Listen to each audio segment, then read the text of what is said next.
الحمد لله وحده والصلاة والسلام على من لا نبي بعده أما بعد فأعوذ بالله من الشيطان الرجيم بسم الله الرحمن الرحيم واتبعوا ما تتلو الشياطين على ملك سليمان وما كفر سليمان ولكن الشياطين كفروا يعلمون الناس السحر آمنت بالله صدق الله العظيم وقال النبي صلى الله عليه وسلم العين حق رب اشرح لي صدري ويسر لي أمري واحلل عقدة من لساني يفقه قولي رب زدني علما ربي زدني علما ربي زدني علما سبحانك لا علم لنا إلا ما علمتنا إنك أنت العليم الحكيم۔ سب حضرات محبت اور عقیدت کے ساتھ درود پاک پڑھ لیں۔ اللہم صل علی محمد وعلی آل محمد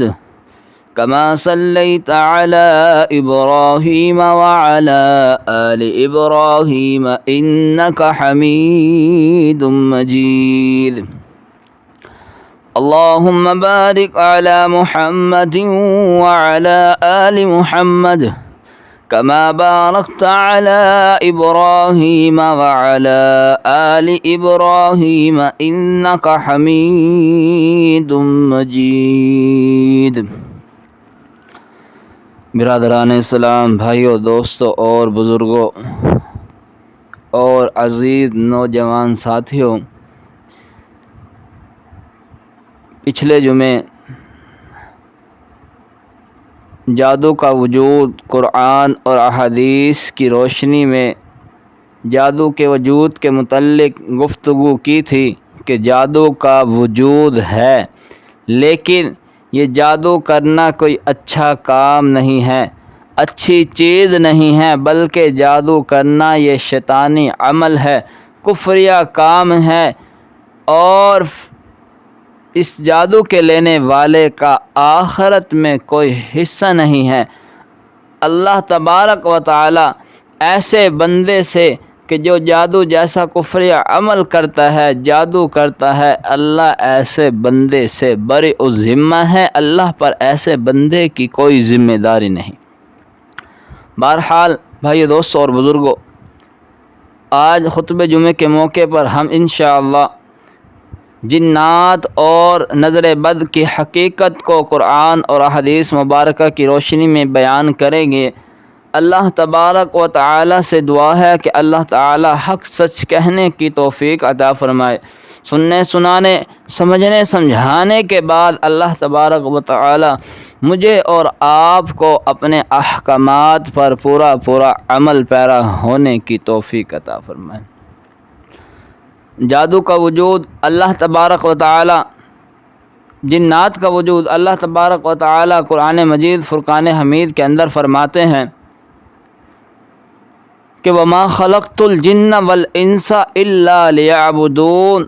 اور ہم نے جنات کو اور انسانوں کو محض اس لیے پیدا فرمایا ہے کہ إِلَّا لِيَعْبُدُونَ، کہ وہ صرف اور صرف میری عبادت کرے۔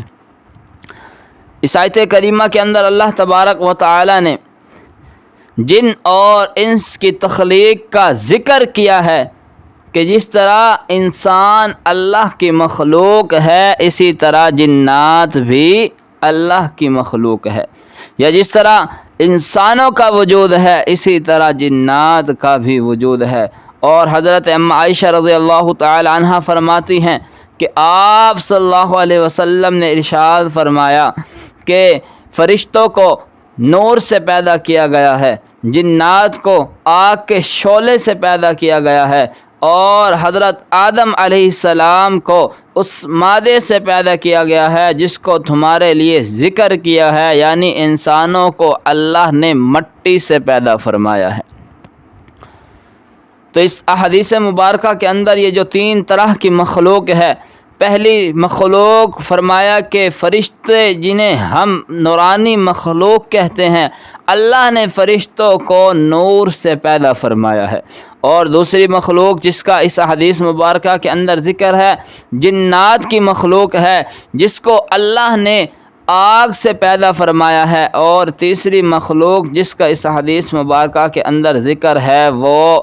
انسان ہے کہ انسانوں کو اللہ تبارک و تعالی نے مٹی سے پیدا فرمایا ہے۔ یعنی جس طرح فرشتوں اور انسانوں کا تذکرہ ہے، اسی طرح جنات کا بھی تذکرہ ہے، یا جس طرح فرشتوں اور انسانوں کا وجود ہے اسی طرح جنات کا بھی وجود ہے، یا جس طرح فرشتوں اور انسانوں کا ذکر ہو رہا ہے اسی طرح جنات کا بھی ذکر ہو رہا ہے، یا جس طرح فرشتے اور انسان اللہ کی مخلوق ہے اسی طرح جنات بھی اللہ کی مخلوق ہے۔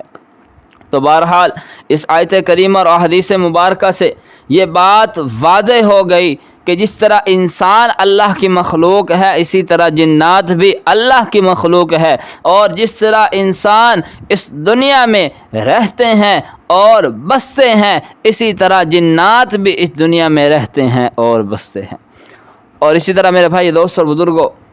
نظر بد کا لگنا اللہ تبارک و تعالی قرآن مجید فرقان حمید کے اندر فرماتے ہیں کہ وَإِن يَقَادُ الَّذِينَ كَفَرُوا لَيُزْلِقُونَكَ بِأَبْصَارِهِمْ لَمَّا سَمِعُوا الذِّكْرَ وَيَقُولُونَ إِنَّهُ لَمَجْنُونَ، اور قریب ہے کہ کافر آپ کو اپنی تیز نگاہوں سے پھسلا دے۔ لما سمعوا الذکر، جب وہ ذکر سنتے ہیں یعنی اللہ کا قرآن سنتے ہیں، نصیحت کی کتاب سنتے ہیں، تو یہ کہہ دیتے ہیں کہ انہ لمجنون، کہ یہ تو ضرور دیوانہ ہے۔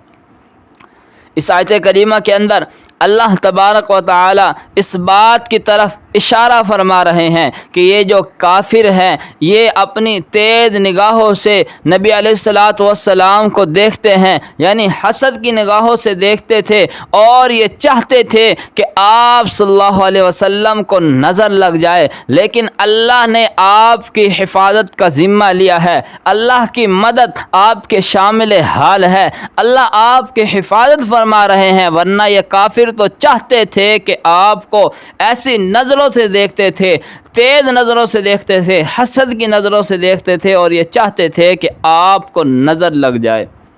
تو بہرحال اس آیت کریمہ کے اندر یہ اشارہ مل رہا ہے کہ نظر بد کا لگنا حقیقت ہے،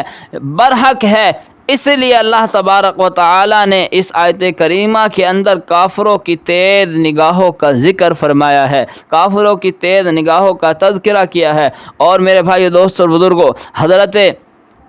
ابو ہریرہ رضی اللہ تعالی عنہ بیان کرتے ہیں کہ العین حق، فرمایا کہ نظر کا لگنا برحق ہے۔ اور حضرت عائشہ رضی اللہ تعالی عنہ فرماتی ہیں کہ آپ صلی اللہ علیہ وسلم نے ارشاد فرمایا کہ نظر بد سے اللہ کی پناہ مانگو، کیونکہ نظر بد کا لگنا یہ ایک حقیقت ہے۔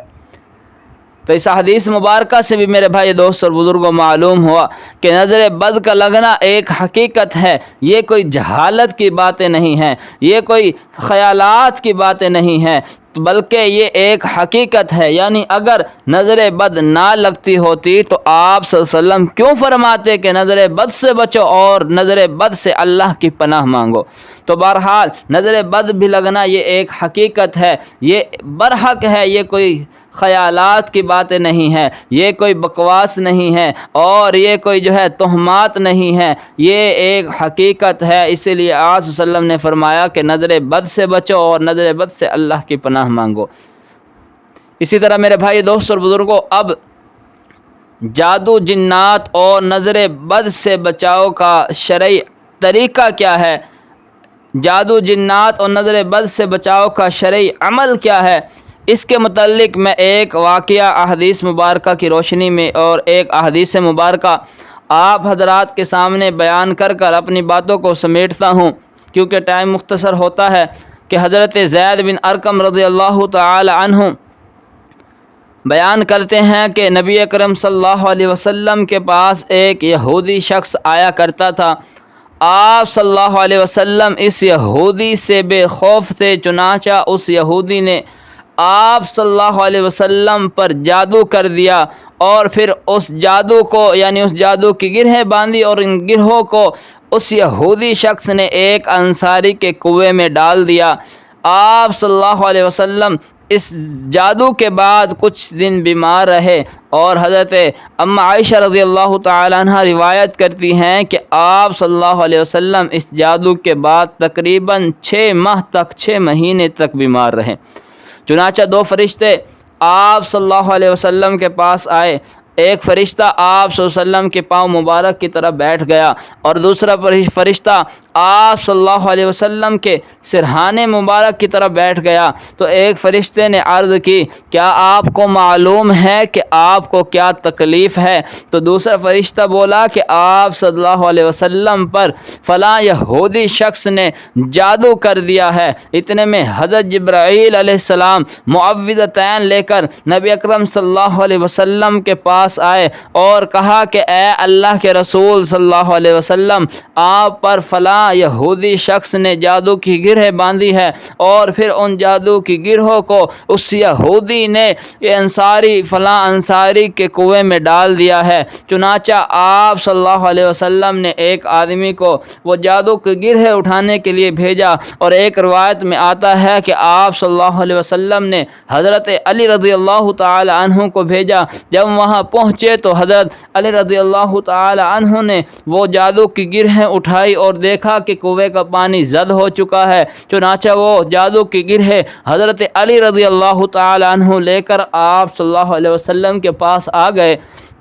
تو حضرت جبرائیل علیہ السلام نے کہا کہ اے اللہ کے رسول صلی اللہ علیہ وسلم، آپ معوذتین پڑھتے جائیں، معوذتین یعنی سورۃ الفلق اور سورۃ الناس کو پڑھتے جائیں اور ان جادو کی گرہوں کو کھولتے جائیں۔ ایک روایت میں آتا ہے کہ یہ جو جادو کی گرہیں یہودی شخص نے باندھی تھی یہ تقریباً 11 تھی، اور سورۃ الفلق اور سورۃ الناس کی آیات مبارکہ بھی 11 تھی۔ آپ صلی اللہ علیہ وسلم نے ہر گرہ پر، ہر گانٹھ پر ایک آیت مبارکہ پڑھنا شروع کی اور ایک ایک گانٹھ کھولنا شروع کر دی۔ جب آپ صلی اللہ علیہ وسلم ایک گرہ کھولتے، ایک گانٹھ کھولتے، تو آپ صلی اللہ علیہ وسلم بہتر محسوس کرتے، تخفیف محسوس کرتے، اچھا محسوس کرتے۔ جب آپ صلی اللہ علیہ وسلم نے وہ گرہیں مکمل کھول دی تو آپ صلی اللہ علیہ وسلم فوراً تندرست ہو گئے۔